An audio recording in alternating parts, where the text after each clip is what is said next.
Dorothy Must Die, Chapter 24.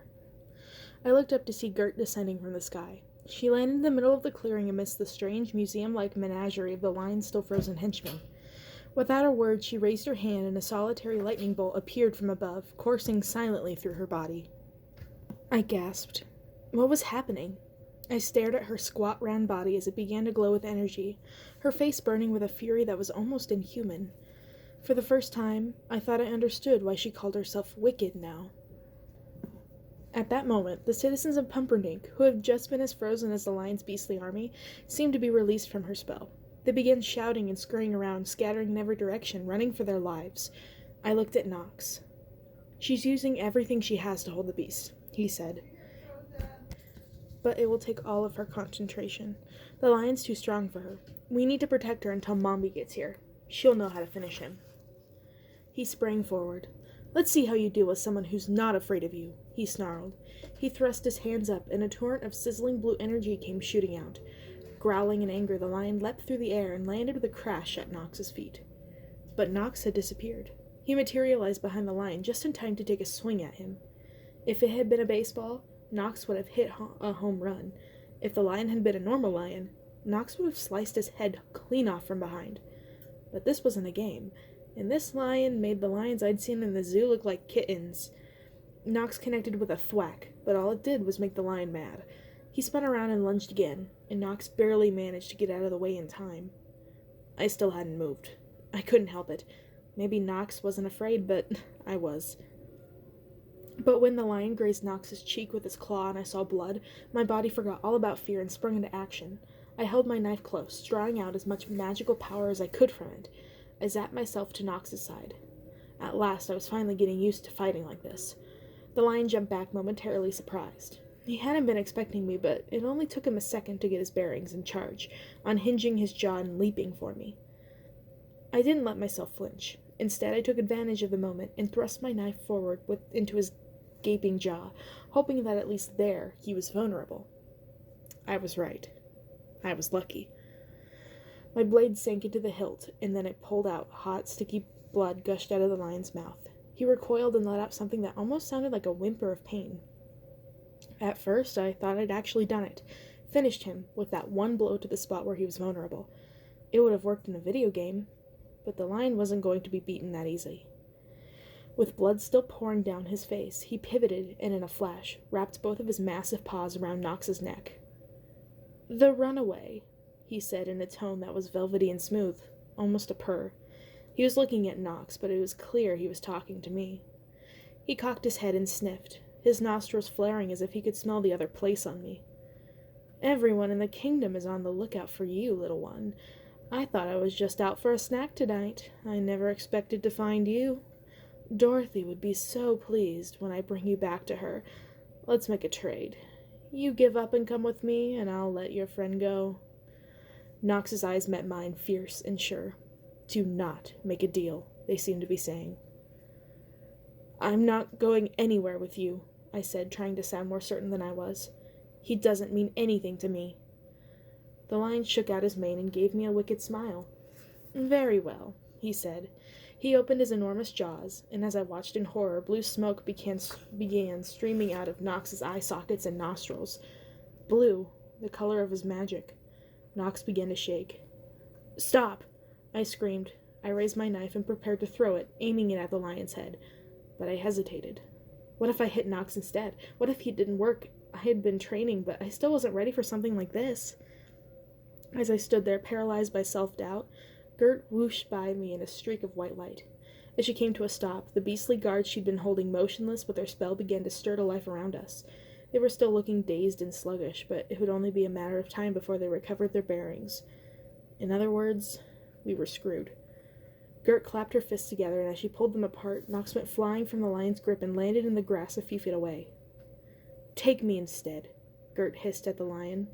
"I'm an old woman, but I have more for you to feast on than the two of them combined." "No!" I cried, but she ignored me. The lion looked her up and down, considered the offer. He must have known that I was more valuable than either Gert or Knox, but he was hungry and hurt. He probably figured he could take her first and still have me when he was done with her. The lion nodded. Gert stepped forward. "Stop!" I shouted again, leaping forward to pull her away. I couldn't let this happen, but Gert had other ideas. She flicked her wrist at me, and I went falling backward to the spot on the ground where Knox had been already lying. When I tried to stand, I found that all of my muscles were frozen. Gert just shot me a sly smile. It was only then that I knew what she was playing at. Gert was fearless. There would be nothing for the lion to suck from her. I hoped she had something better to give him in its place. The lion had no idea, though. He pawed at the ground and smiled greedily as he unhinged his mangled, blood-soaked jaw. Gert didn't so much as pause. She looked up at our old enemy with a glint of cheerfulness in her gaze, and she pursed her lips into a kiss. A flash of light blinded me for a second, as the lion began to stiffen and writhe. He tried to pull away, but it was too late.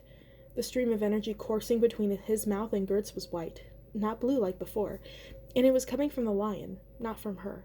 Her body was shaking like a leaf as she absorbed it. Every muscle in the lion began to shrink, like a balloon deflating. His eyes widened into something that looked like surprise. No, not surprise. Cowardice. Instead of giving him her fear, he was draining him. Now, Gert's telepathic voice echoed weakly in my head like a whisper down an empty corridor. I realized that I could wiggle my fingers again. I could move. Knox realized it too. He jumped to his feet and lifted his sword one more time. At that moment, Gert collapsed in a heap. She'd done what she needed to do. Knox sliced at the lion's belly and blood gushed from the wound. The lion tried to roar, but all that came out was a high-pitched squeal. I was on my feet then too. I dove forward, ready to finish him off once and for all. But I was too late. Even in his weakened state, the lion was somehow already bounding away, retreating back across the clearing into the forest, his army of beasts following their leader. Her plan had worked. She had beaten him. I stood up, ready to cheer. But Knox was standing too, and he didn't look nearly as happy. We almost had him. Where the hell was Mombi?